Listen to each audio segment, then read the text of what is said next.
A las 3:17 de la madrugada, el portaaviones Theodore Roosevelt de la Marina de Estados Unidos avanzaba por las aguas oscuras del Golfo de Omán bajo condiciones de iluminación restringida, con la cubierta de vuelo apenas iluminada por un tenue resplandor rojo bajo el cielo nocturno.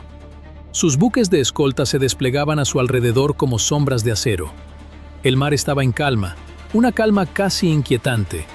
En el puente, el portaaviones mantenía rumbo firme, cortando una estela blanca y limpia en la oscuridad. Sobre la cubierta no ardía ninguna luz innecesaria. No cruzaba el aire ningún tráfico de radio superfluo. Cada aeronave amarrada a la cubierta descansaba bajo luz tenue, con las alas plegadas, mientras las cuadrillas de armamento se movían con cuidado entre los puntos de amarre y las líneas de seguridad. Entonces, bajo la superficie, algo cambió. A bordo del destructor de la clase Arleigh Burke, que encabezaba la protección del costado de babor del portaaviones, un operador de sonar se inclinó hacia adelante en su asiento. Un trazo débil había aparecido en la pantalla del sonar pasivo. Frecuencia baja, intermitente, con rumbo 286 grados, profundidad desconocida. Al principio parecía ruido de fondo. El Golfo de Omán está lleno de eso.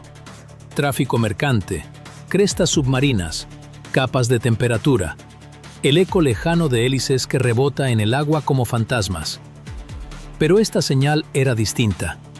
Tenía ritmo. No era fuerte ni rápida, apenas lo suficientemente constante como para que el operador contuviera la respiración medio segundo. Lo marcó de inmediato. Contacto submarino posible, rumbo 286, retorno débil, clasificación desconocida. Dentro del Centro de Información de Combate nadie reaccionó de forma dramática. Así no funciona un buque de guerra estadounidense. Sin gritos, sin pánico. Solo cabezas que giraban hacia las pantallas, dedos que se movían sobre las consolas, oficiales que verificaban tiempo, rumbo, velocidad y nivel de confianza. 37 segundos después apareció un segundo contacto, este proveniente del sureste. Luego un tercero. Por un instante, la sala quedó en ese silencio que solo un buque de guerra puede producir. Las radios seguían con su siseo, los ventiladores seguían zumbando, las consolas seguían haciendo clic, pero todos en aquel espacio comprendieron la figura que se dibujaba en la pantalla táctica. 3 contactos sumergidos, 3 rumbos distintos, todos cerrando lentamente sobre el grupo de ataque del portaaviones. El oficial de acción táctica se acercó a la pantalla. Actualicen todas las trazas. Correlacionen con el panorama de superficie. El panorama de superficie estaba limpio. Ningún pesquero, ningún tráfico mercante cerca de esos rumbos, ningún submarino aliado programado en esa zona, ningún ejercicio anunciado, ninguna baliza, ningún transpondedor, ninguna razón para que 3 contactos sumergidos convergieran sobre un portaaviones estadounidense a las 3 de la madrugada. Un mensaje recorrió al instante toda la red del grupo de ataque. Posibles submarinos hostiles detectados. El Centro de Información de Combate del Theodore Roosevelt recibió la alerta en cuestión de segundos. En las profundidades del portaaviones, tras capas de acero, comunicaciones, inteligencia y oficiales de guardia, empezaron a construir la misma imagen desde otro ángulo. El portaaviones no viró. Todavía no. Esa era la primera regla: no mostrar miedo, no sobrecorregir, no darle al enemigo la prueba de que su sombra había alterado el rumbo. Pero en toda la formación, el escudo comenzó a cerrarse. Un destructor se desplazó 5 grados a estribor. Otro ajustó su velocidad para cubrir el arco de popa del portaaviones. Un crucero en el centro de la formación activó por completo sus sensores. Las emisiones electrónicas eran controladas, deliberadas, medidas. El grupo de ataque no estaba despertando, se estaba afilando. A las 3:19, el primer contacto varió apenas su velocidad, medio nudo de aumento, y luego se mantuvo estable otra vez. Ese pequeño movimiento le dijo al equipo de guardia más que cualquier arranque dramático. Una ballena no ajusta su velocidad en respuesta a la formación de un buque de guerra. Un parche de ruido oceánico no mantiene un rumbo fijo. Un objeto a la deriva no se mueve como parte de un plan. Aquello era movimiento controlado, movimiento humano, movimiento militar. El comandante de guerra antisubmarina tomó el circuito con voz plana y fría. Establezcan condición 1, guerra antisubmarina. En los buques de escolta, los marineros se movieron con precisión ensayada. Los equipos de sonar pasaron del monitoreo rutinario a la disposición activa. Se revisaron los sistemas de defensa contra torpedos. Se prepararon los señuelos. Las tripulaciones de los helicópteros fueron despertadas y enviadas hacia las estaciones de vuelo. En el portaaviones, el personal de cubierta despejaba los caminos con señales de mano y varas rojas que se movían como sombras en el viento. Nadie anunció al resto de la tripulación que estaban en peligro. Podían sentirlo. El enorme casco del portaaviones seguía avanzando, pero debajo de él, el océano se había convertido en un campo de batalla que nadie podía ver. A las 3:21, el arreglo remolcado del destructor captó una traza más limpia, proveniente del contacto norte. Un eje girando lentamente, posible firma diésel eléctrica, silenciosa pero no invisible. El tipo de contacto que podría corresponder a un submarino iraní compacto, navegando con cautela con energía de baterías, tratando de mantenerse bajo la capa térmica y dentro del ruido del mar. La estimación de distancia llegó: 32 millas náuticas.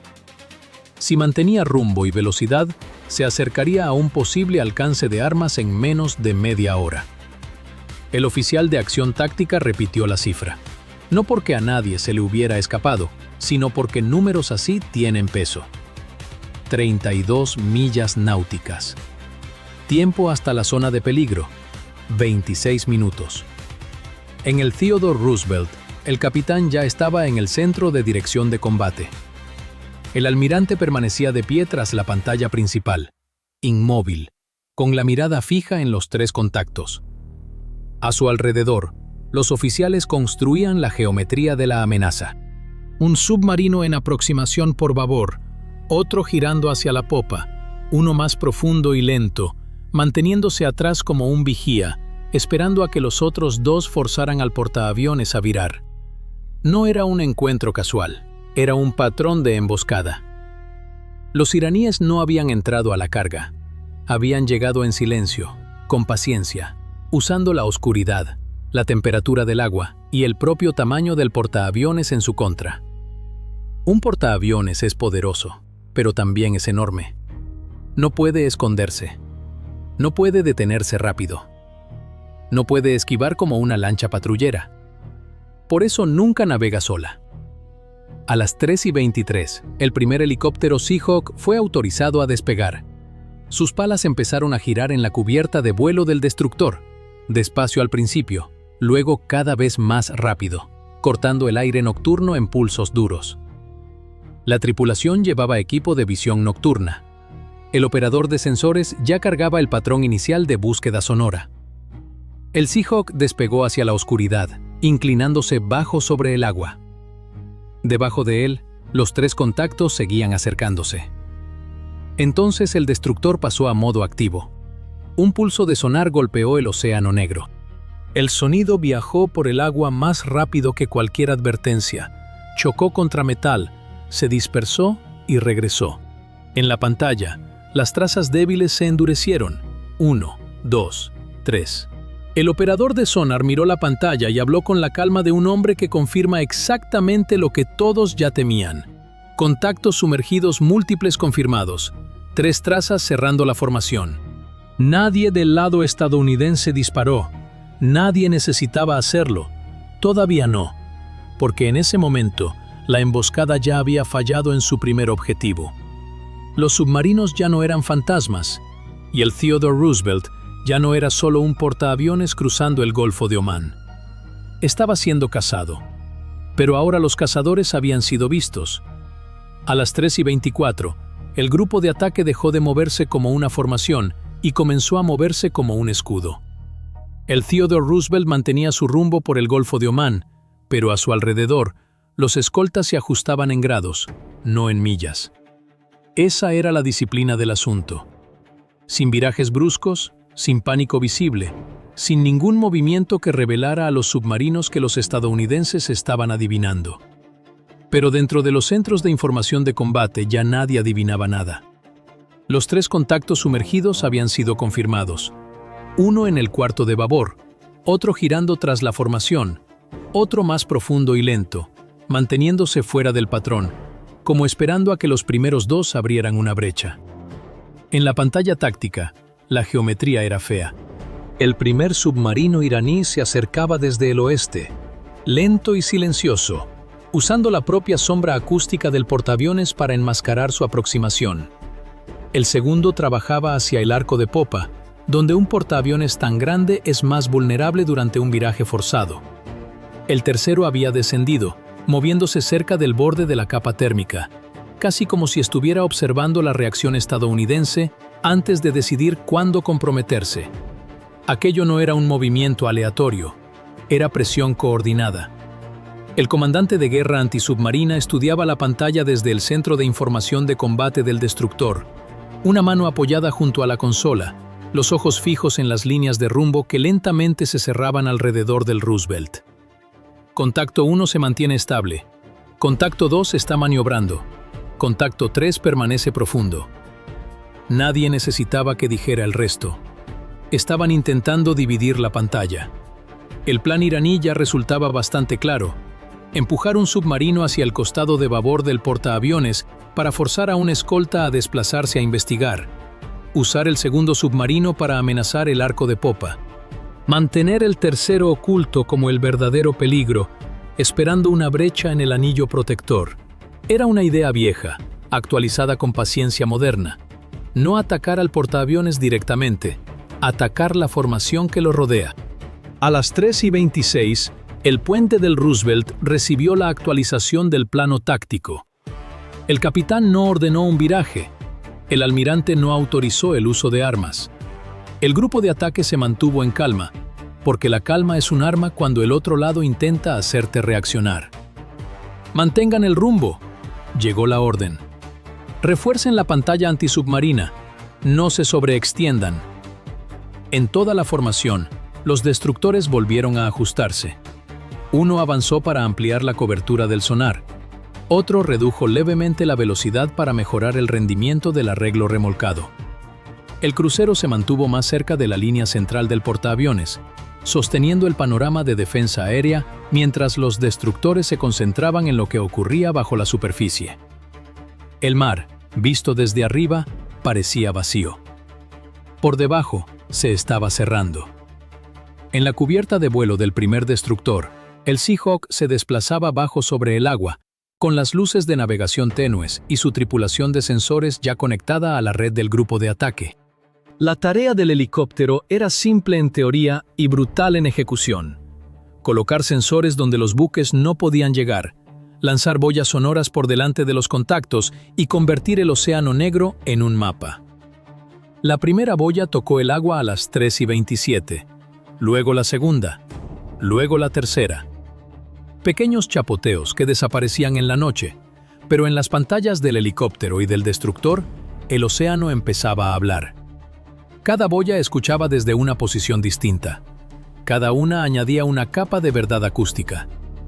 El primer retorno fue débil. El segundo, más limpio. El tercero captó un pulso mecánico lento proveniente del contacto occidental. La rotación de un eje, una bomba, un submarino esforzándose mucho por no sonar como un submarino. El operador de sensores lo marcó de inmediato. La boya 3 tiene probable ruido de maquinaria con rumbo consistente con el contacto 1. En el centro de información de combate, la clasificación cambió. De posible submarino a probable submarino, probablemente hostil. Las cuadrillas de cubierta del Roosevelt seguían trabajando bajo luz roja. Las aeronaves permanecían amarradas, pero las tripulaciones de alerta ya estaban de pie junto a los aviones listos. Bajo cubierta, los polvorines permanecían asegurados. Los equipos de control de averías se desplazaban a sus puestos asignados. Nadie corría. Correr desperdicia energía. La Marina entrena a sus marineros para moverse rápido sin aparentar prisa. A las 3:29, el contacto 2 cambió de rumbo, apenas 5 grados, pero fue suficiente. El submarino que seguía la popa había reaccionado al ajuste de la pantalla estadounidense. se desplazó hacia afuera, tratando de mantenerse fuera del mejor ángulo de sonar del destructor, mientras seguía presionando el cuarto de popa del portaaviones. Ese pequeño giro les dijo algo importante a los estadounidenses. Los iraníes estaban observando la formación en tiempo real. No estaban derivando hacia el peligro, lo estaban eligiendo. El comandante antisubmarino tomó el circuito. Están maniobrando fuera de nuestra pantalla. Mantengan la disciplina, no persigan. Ahí estaba la trampa. Un cazador de submarinos quiere cerrar distancia. Un capitán de destructor quiere avanzar sobre el rumbo, forzar al blanco a huir y hacer que suene. Pero si un escolta se lanzaba tras el contacto 2, abriría un espacio cerca del portaaviones. Si otro se movía hacia el contacto 1, el tercer submarino podría encontrar un carril libre. Así que los estadounidenses hicieron algo aún más peligroso para el plan iraní. Se negaron a dejarse dividir. A las 3:30, el Seahawk soltó una nueva línea de boyas sonoras por delante del contacto 2. El patrón formaba una barrera, no una persecución. Un muro de dispositivos de escucha a lo largo de la ruta probable del submarino. El destructor no persiguió el contacto. Hizo que el contacto chocara con los sensores. Entonces el contacto 3 desapareció. No se debilitó, desapareció por completo. Dentro del centro de combate, todas las cabezas se levantaron. Contacto 3 perdido. El submarino más profundo se había deslizado bajo la capa, usando el cambio de temperatura del agua para desviar el sonido lejos de los sensores estadounidenses. Por unos segundos, la pantalla mostró solo 2 amenazas. Fue entonces cuando el ambiente se enfrió, porque el submarino desaparecido no era el menos peligroso. Era el que se había mantenido atrás, el que no había revelado todo su movimiento, el que estaba posicionado como un cuchillo detrás de los otros 2. El comandante antisubmarino ordenó autorización de búsqueda activa para el campo de boyas del sur. Sin demora, sin debate. La escucha pasiva ya había cumplido su función. Ahora el grupo de ataque necesitaba obligar al submarino oculto a responder. A las 3:31, el primer pulso activo entró en el agua. Un eco recorrió la oscuridad, atravesó la capa térmica, cruzó el vacío negro y regresó hacia los receptores que esperaban. El retorno llegó fragmentado, pero real. El contacto 3 seguía ahí, más profundo que antes, más cerca que antes, y ahora orientado hacia la trayectoria proyectada del Roosevelt. Antes de que nadie pudiera hablar, otro sonido atravesó la señal del sonar, corto, metálico, mecánico. El operador de sonar se quedó congelado medio suspiro, luego marcó el audio y lo envió por la cadena de mando. Era el tipo de sonido que toda tripulación antisubmarina entrena para reconocer. Una compuerta, un tubo, un sistema de armas preparándose para abrirse. El reporte llegó al circuito segundos después. Posible transitorio de tubo de torpedo, contacto sur. Repito, posible transitorio de tubo de torpedo. En el Theodore Roosevelt, el almirante observaba la pantalla táctica. 3 submarinos habían intentado rodear a un portaaviones estadounidense en la oscuridad. Ahora uno de ellos podría estar preparándose para disparar, y la Marina de Estados Unidos tenía menos de 1 minuto para evitar que la emboscada se convirtiera en un golpe mortal. A las 3:33, la palabra recorrió el circuito del grupo de ataque como una hoja cortando el aire frío. Posible transitorio de torpedo. Nadie a bordo del Theodore Roosevelt vio nada. No hubo destello en el horizonte, ninguna explosión, ningún enemigo visible, solo agua oscura, luces rojas de cubierta y un portaaviones que seguía empujando hacia adelante por el Golfo de Omán, mientras algo bajo la superficie quizás ya había cruzado la línea entre la vigilancia y el ataque. Dentro del centro de información de combate, la pantalla táctica se actualizó de nuevo. Contacto sur, rumbo 168 grados, distancia cerrando, posible preparación de arma. El almirante no alzó la voz. Confirmen la traza, desplieguen contramedidas, lleven al portaaviones 5 grados a estribor, mantengan la velocidad. La orden fue quirúrgica. Un giro de 5 grados no parece dramático desde afuera. En un buque del tamaño del Theodore Roosevelt resulta casi invisible. Pero en la guerra antisubmarina, 5 grados pueden cambiarlo todo. pueden complicar una solución de disparo, pueden obligar a un submarino a recalcular, pueden convertir un tiro limpio en un problema. En el escolta de babor, el equipo de defensa contra torpedos del destructor ya estaba en movimiento. El sistema de señuelo remolcado se desplegó tras el buque, arrojando ruido al agua, imitando un blanco más grande y más atractivo. No estaba ahí para impresionar, estaba ahí para mentirle de forma convincente a la cabeza buscadora de un torpedo. Si algo había sido disparado, el señuelo necesitaba sonar más fuerte que el portaaviones, más agresivo que el portaaviones, más creíble que el portaaviones. A las 3:34, el primer Seahawk descendió aún más sobre el agua negra. La aeronave se mantuvo casi rozando las crestas de las olas, con el rotor levantando patrones blancos sobre la superficie.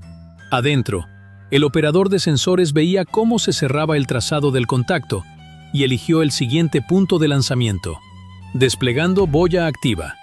Un pequeño cilindro cayó del helicóptero y golpeó el océano. Segundos después, cobró vida. Un pulso recorrió el agua, chocó con la capa térmica, se dobló, se dispersó y regresó en fragmentos. El primer retorno fue solo ruido, el segundo, más nítido. El tercero les dio algo real, un objeto en movimiento a profundidad media, no un señuelo, no vida marina, un submarino. La tripulación del Seahawk marcó el retorno y lo transmitió al instante por el enlace de datos. A bordo del destructor, el comandante antisubmarino observaba cómo el contacto sur se solidificaba en pantalla. La clasificación volvió a cambiar. Probable submarino hostil. El portaaviones ajustó otros 2 grados. Todavía sin pánico. Todavía sin autorización de armas. Pero el grupo de ataque había cambiado por completo su postura. El Roosevelt ya no estaba protegido solo por buques. Estaba protegido por una máquina en capas, destructores en la superficie, helicópteros en el aire, arreglos de sonar en el agua, y una red invisible de datos uniéndolos más rápido de lo que cualquier voz humana podría hacerlo. Entonces, el operador de sonar captó un segundo sonido, rápido, lineal, alejándose del contacto sur.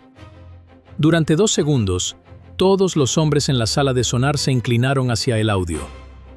Podía ser un señuelo, podía ser un arma. La diferencia importaba más que cualquier otra cosa en ese momento. Posible objeto en el agua, rumbo cambiante, velocidad en aumento. El comandante antisubmarino tomó la decisión. Trátenlo como posible torpedo, ejecuten plan de evasión. El destructor más cercano viró con la fuerza suficiente para levantar espuma de su proa, cortando a través del eje de la amenaza, colocándose entre el trayecto sospechoso del arma y la ruta proyectada del portaaviones. Su propio señuelo se desplegó tras él, gritando dentro del agua. El movimiento fue deliberado y peligroso. Un destructor está construido para asumir ese riesgo. Un portaaviones no. En la cubierta de vuelo del Roosevelt, las cuadrillas se agacharon cuando el ángulo de la cubierta cambió levemente bajo sus botas.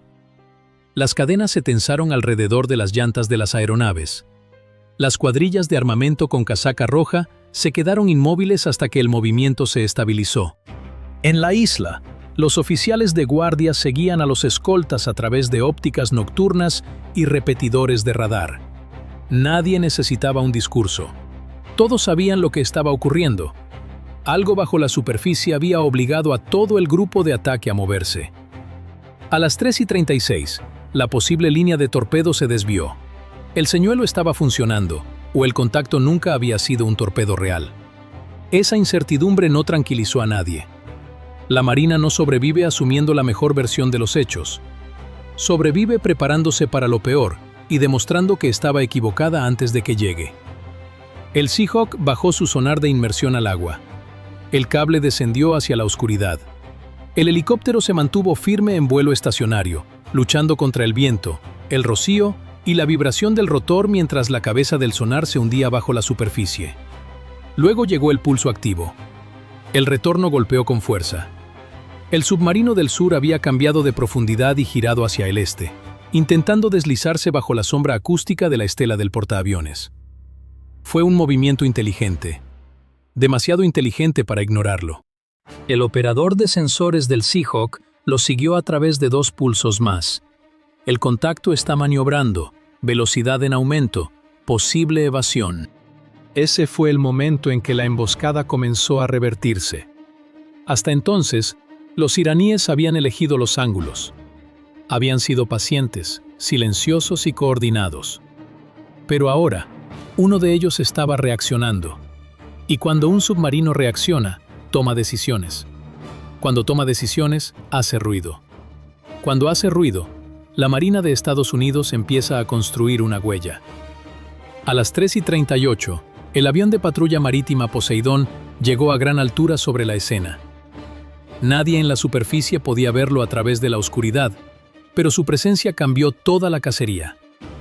La aeronave comenzó a tender un campo de boyas sonoras por delante del movimiento iraní, encajonando al submarino desde arriba, mientras los destructores cerraban desde los costados.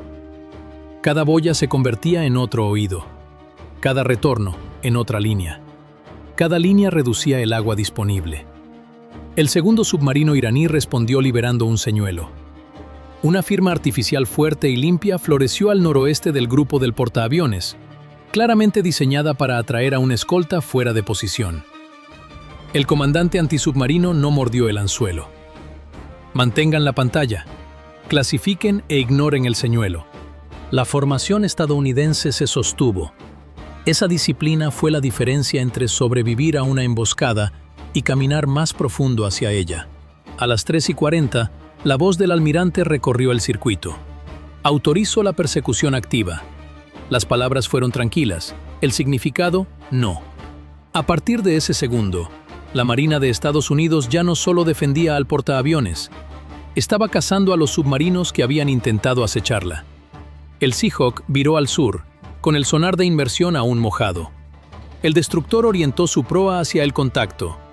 El Poseidón amplió el campo de boyas, y en algún lugar bajo el Golfo de Omán, un submarino iraní que había entrado a la noche como depredador ahora escuchaba cómo el océano se llenaba de sonar estadounidense. Un eco tras otro. La emboscada no había terminado, pero los cazadores ya no tenían el control. El océano que había ocultado a los submarinos iraníes ahora se volvía contra ellos. A las 3:41, el Golfo de Omán dejó de ser agua vacía en una pantalla. Se había convertido en una cuadrícula. Cada boya, cada helicóptero, cada arreglo remolcado, cada retorno pasivo alimentaba el mismo panorama táctico. El Theodore Roosevelt seguía en el centro de todo, avanzando, protegido, negándose a darle a la emboscada la reacción para la que había sido diseñada. Sobre el agua, el primer Seahawk mantenía un vuelo estacionario bajo al sur del grupo del portaaviones, con su sonar de inmersión suspendido bajo las olas. El segundo Seahawk ya estaba en el aire, despegando desde la cubierta de un destructor con las luces de cabina tenues y su tripulación concentrada en la cacería. Muy por encima, el Poseidón ampliaba el campo de búsqueda, soltando boyas en un patrón que formaba una caja alrededor del contacto sur. Bajo la superficie, el primer submarino iraní cometió su error. Aceleró. No mucho, pero lo suficiente para importar. Un submarino silencioso sobrevive manteniéndose lento, disciplinado, dejando que el mar haga el trabajo de esconderlo. Pero bajo la presión del sonar activo, con un helicóptero estadounidense encima y un campo de boyas por delante, la tripulación tuvo que elegir entre permanecer en silencio o escapar de la caja. Eligieron moverse. Los equipos de sonar lo escucharon al instante. Una rotación de eje más fuerte, un tono de maquinaria más agudo, un débil patrón de cavitación comenzando a formarse alrededor de la hélice.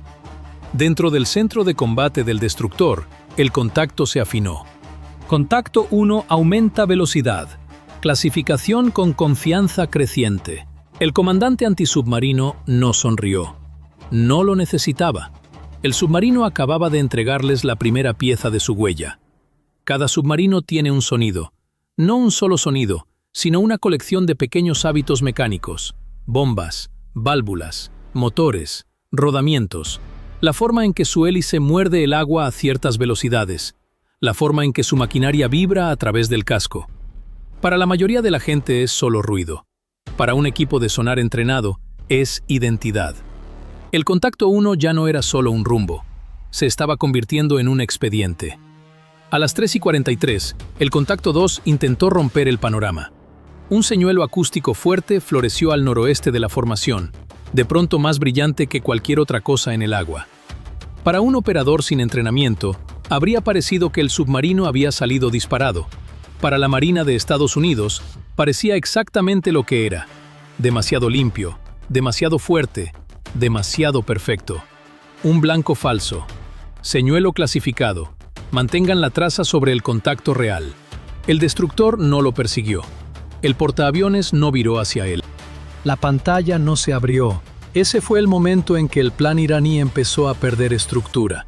Su táctica dependía del movimiento: alejar a un escolta, obligar a otro a cubrir el hueco, hacer que el portaaviones se ajustara, generar confusión, crear un carril de tiro. Pero los estadounidenses mantuvieron la formación intacta. Usaron sensores en lugar de pánico.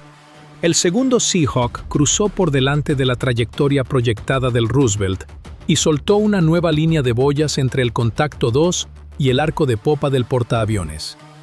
Los chapoteos de las boyas eran pequeños, casi invisibles bajo el cielo nocturno, pero el efecto fue inmediato. Al submarino ya le quedaban pocas opciones silenciosas. Podía bajar más profundo, ir más lento o hacerse más ruidoso. Ninguna de esas opciones era buena. A las 3:45, el contacto 3 reapareció. El submarino más profundo, el que había desaparecido bajo la capa térmica. El retorno fue débil al principio, luego más fuerte a medida que el campo de boyas del Poseidón empezaba a captar fragmentos de su movimiento.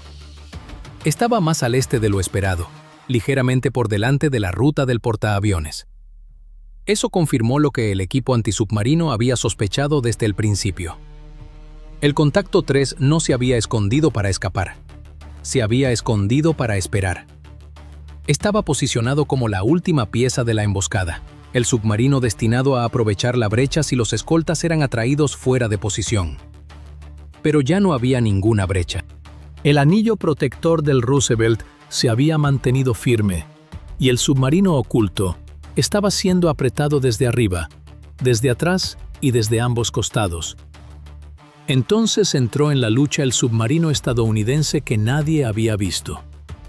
No se anunció, no transmitió nada. No pasó a modo activo para que todo el océano lo escuchara. En algún lugar bajo la formación, un submarino de ataque estadounidense que había estado siguiendo en silencio comenzó a enviar datos de rastreo pasivo por canales seguros. Para los iraníes, el mar detrás de ellos seguía pareciendo oscuro. Para los estadounidenses, el contacto 3 de pronto tenía una sombra propia. La actualización apareció en la pantalla del comandante antisubmarino. Nueva correlación pasiva. Contacto 3 confirmado. Solución de seguimiento mejorando. Eso lo cambió todo. El submarino iraní creía ser el cuchillo oculto. En realidad, estaba siendo observado desde atrás por algo más silencioso, más rápido y mucho más peligroso de lo que había imaginado. A las 3:48, la primera señal de advertencia entró en el agua. No un arma, no una explosión. Un pulso de sonar activo, controlado y dirigido, procedente del destructor, inconfundible para cualquier tripulación submarina entrenada. Le decía al capitán iraní exactamente una cosa: han sido descubiertos. El contacto 1 fue el primero en virar, un lento cambio de rumbo hacia el suroeste. Todavía no era una retirada, no oficialmente, pero sí lo suficiente como para que el plano estadounidense mostrara separación respecto al rumbo del portaaviones. El contacto 2 se mantuvo un minuto más. Luego redujo velocidad y se alejó del arco de popa. Su señuelo seguía gritando inútilmente en la dirección equivocada, mientras el submarino real se alejaba en silencio de la zona de presión. Solo el contacto 3 se mantuvo en su línea. A las 3:52 avanzó de golpe. Durante 10 segundos, todo el panorama táctico volvió a tensarse. Contacto 3 aumentando velocidad.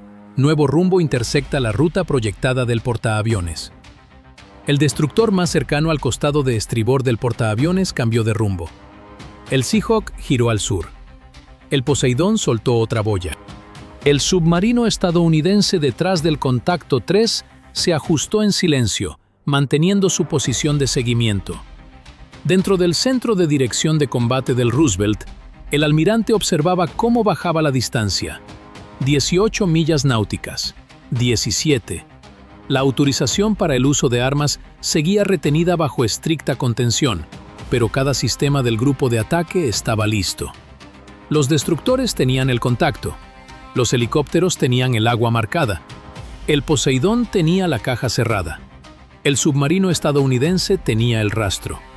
Un movimiento más agresivo del submarino iraní y el Golfo de Omán dejaría de ser un enfrentamiento tenso para convertirse en una zona de matanza. A las 3:54, el contacto 3 cambió de rumbo, primero despacio, luego con decisión. Su proa se apartó de la trayectoria proyectada del portaaviones y su velocidad volvió a caer a un patrón más silencioso. La línea de sonar se dobló hacia el sur. El vector de amenaza se rompió en el centro de combate. Nadie celebró. Los equipos de guardia siguieron rastreando. Los helicópteros siguieron escuchando. Los destructores mantuvieron su pantalla cerrada, porque en la guerra antisubmarina no se celebra mientras el otro bando todavía tenga aire en sus tanques y armas en sus tubos. Pero la verdad ya era clara. 3 submarinos iraníes habían entrado en la oscuridad tratando de rodear a un portaaviones estadounidense. Ahora los 3 se alejaban de él. No habían sido destruidos. No se les había permitido acercarse lo suficiente como para importar. Habían sido encontrados, clasificados, encerrados y obligados a entender la única realidad que todo comandante de submarino más teme. Ya no eran invisibles. A las 4:06 de la madrugada, el Theodore Roosevelt seguía su rumbo. Eso era lo que los submarinos iraníes no habían podido cambiar. El portaaviones no se había detenido, no había dado media vuelta, no había roto su formación ni cedido el agua que la rodeaba al miedo. Sus escoltas seguían firmes, sus helicópteros seguían en el aire, y su centro de información de combate seguía enfocado en un panorama táctico que había pasado del peligro al control. 3 submarinos iraníes habían entrado en la noche intentando cerrar el cerco sobre un portaaviones estadounidense. Ahora los 3 se alejaban. No rápido, no de forma abierta, no de una manera que alguien pudiera llamar pánico, pero se alejaban. El contacto 1 fue el primero en romper limpiamente el enfrentamiento. Su traza se dobló hacia el suroeste, con la velocidad reducida y la profundidad cambiando poco a poco, mientras intentaba desaparecer de nuevo entre el ruido natural del Golfo de Omán. Había sido el más agresivo en los primeros movimientos, el que intentó presionar la aproximación de babor del portaaviones. Ahora su firma mecánica había quedado registrada, el ritmo de su hélice capturado, su comportamiento de evasión anotado. Para la tripulación iraní, quizás aquello se sintió como supervivencia. Para la Marina de Estados Unidos, era información. El contacto 2 siguió minutos después, desvaneciéndose hacia aguas más profundas, luego de que su señuelo fallara en sacar de posición a los destructores estadounidenses. Ese fracaso importaba. Le reveló al grupo de ataque exactamente cómo esperaba la tripulación iraní que reaccionara a una formación estadounidense. Habían contado con el movimiento, habían contado con la sobrereacción. Habían contado con que un escolta persiguiera el ruido mientras otro dejaba una costura abierta cerca de la popa del Roosevelt. Esa costura nunca se abrió. La pantalla se mantuvo. El portaaviones siguió avanzando. El contacto 3 seguía siendo el problema, el submarino más profundo, el paciente, el que había avanzado hacia la ruta proyectada del portaaviones a las 3:52 antes de virar en el último instante posible. Incluso ahora no se retiraba del todo. Derivaba hacia el sur en incrementos lentos, manteniéndose silencioso, conservando profundidad, probando si los estadounidenses bajarían la guardia. No lo hicieron. Sobre el agua, el Seahawk mantenía su órbita, con el rocío del rotor cortando la superficie en franjas plateadas bajo el primer borde gris del amanecer. Su sonar de inmersión seguía listo. Un segundo Seahawk se había desplazado más al este, vigilando la ruta proyectada del portaaviones. Muy por encima, el Poseidón seguía trazando círculos. Su campo de boya se extendía sobre el mar como una cerca invisible. Cada boya seguía escuchando. Cada destructor seguía rastreando. cada oficial de guardia seguía despierto. Dentro del centro de dirección de combate del Theodore Roosevelt, el almirante permanecía frente a la pantalla principal, observando cómo el contacto sur se alejaba poco a poco de la ruta del portaaviones. A su alrededor, la sala trabajaba sin celebraciones. Los oficiales de radar vigilaban el panorama aéreo. Los coordinadores de sonar actualizaban el historial de contactos. Los especialistas de inteligencia marcaban las horas exactas. Los equipos de comunicaciones mantenían el circuito limpio. No hubo discurso de victoria, solo procedimiento. Así es como sobrevive un grupo de ataque de portaaviones. A las 4:12, el submarino de ataque estadounidense que seguía al contacto 3 envió una última correlación pasiva. El submarino iraní había reducido velocidad y cambiado de rumbo más al sur. Su vector de amenaza estaba roto. Su geometría ya no sostenía un ataque. Su oportunidad se había ido. El almirante dio una sola orden: mantengan la traza hasta confirmar separación. La cacería no terminó porque el enemigo se apartara. Terminó solo cuando el enemigo dejó de poder importar. En la cubierta de vuelo, el Roosevelt empezó a recuperar su ritmo habitual. Los directores de casaca amarilla movían las aeronaves de vuelta a su posición. Los marineros revisaban los amarres. Las cuadrillas de armamento retomaban el trabajo con la misma precisión controlada que habían usado durante la amenaza. Un Super Hornet esperaba junto a la catapulta, con la cabina cerrada y el piloto aguardando mientras el motor respiraba bajo las luces de cubierta. El amanecer llegaba ahora. El agua negra del Golfo de Omán se transformaba en un gris acerado. La estela del portaaviones se extendía detrás de él como una larga cicatriz sobre el mar. Desde lejos, podría haber parecido una mañana más, rutinaria, en el mar. No lo fue. Durante casi una hora, 3 submarinos habían intentado construir una trampa mortal alrededor de un portaaviones estadounidense. Habían usado oscuridad, profundidad, silencio, capas térmicas, señuelos y paciencia. Habían probado la formación desde distintas direcciones, intentado sacar a los escoltas de posición y empujado un contacto lo bastante cerca como para obligar a todo el grupo de ataque a asumir postura antisubmarina completa. Y aún así, el Roosevelt no había sido tocado. Ningún torpedo golpeó su casco. Ningún escolta fue arrastrado fuera de la pantalla. Ningún pánico se propagó por la formación. Ningún submarino iraní alcanzó la posición que necesitaba. Esa fue la diferencia entre una amenaza y un resultado. A las 4:20, el primer resumen completo de contactos se envió por la red segura.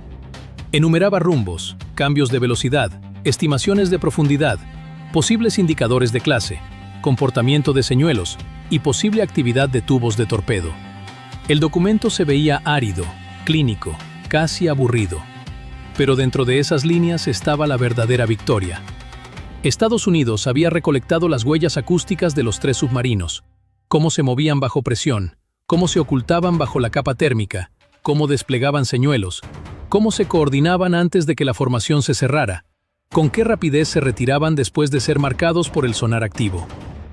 Irán había intentado ganar una ventaja táctica. En cambio, había expuesto su manual de tácticas submarinas. Esa es la parte de la guerra naval que casi nadie ve. El lanzamiento de un misil llama la atención. La explosión hace titulares. Pero la recolección silenciosa del comportamiento enemigo es lo que da forma a la próxima batalla antes de que comience. Cada sonido registrado esa madrugada sería estudiado, catalogado, comparado y archivado. La próxima vez que apareciera una firma similar bajo el agua, la Marina de Estados Unidos la reconocería más rápido, quizás minutos antes, quizás segundos antes. Y en el mar, los segundos lo deciden todo. Para las 4:31, el contacto 1 ya había salido de la zona de amenaza inmediata. El contacto 2 se desvanecía hacia el noroeste bajo vigilancia pasiva. El contacto 3 seguía rastreado, seguía observado, seguido a distancia por el submarino estadounidense que nunca se había revelado ante los iraníes. La formación del Roosevelt se relajó apenas en grados, no del todo, solo se reajustó. El portaaviones seguía listo para lanzar aeronaves. Los destructores seguían en postura antisubmarina. Los helicópteros seguían en ciclo. El Poseidón mantuvo su patrón hasta recibir la orden de retirarse. El mensaje era simple e inconfundible. Pueden acercarse, pueden probar, pueden esconderse bajo la superficie, pero no pueden asumir que la Marina de Estados Unidos está ciega. A las 4:45, el sol rompió limpio sobre el horizonte. La luz se extendió por la cubierta de vuelo, iluminando las alas plegadas de los Super Hornet, el acero húmedo de las catapultas y los rostros de marineros que habían pasado la última hora dentro de un enfrentamiento que la mayor parte del mundo jamás llegaría a escuchar. El Theodore Roosevelt seguía avanzando. Esa fue la respuesta. No un discurso desde Washington, ni una advertencia lanzada al mar, ni una declaración pública de victoria. Solo un portaaviones estadounidense de 100,000 toneladas cruzando aguas disputadas después de que 3 submarinos hostiles intentaran detenerlo y fracasaran. Uno se pregunta cuántas veces, en la vida diaria de cualquiera, se libra una batalla silenciosa que nadie más llega a presenciar. Esas noches en que uno se mantiene firme y en calma, justo cuando todo empuja a reaccionar de más. Los submarinos iraníes llegaron buscando una emboscada. Lo que encontraron fue un grupo de ataque que ya los esperaba en la oscuridad. Y cuando el sol se alzó sobre el Golfo de Omán, la Marina de Estados Unidos seguía ahí, firme, silenciosa y en control, dejando flotando la misma pregunta que suele quedar después de estos episodios. Si la paciencia y la disciplina lograron evitar aquí una tragedia, ¿hasta cuándo una región tan tensa podrá sostenerse solo con la contención de quienes deciden no disparar primero?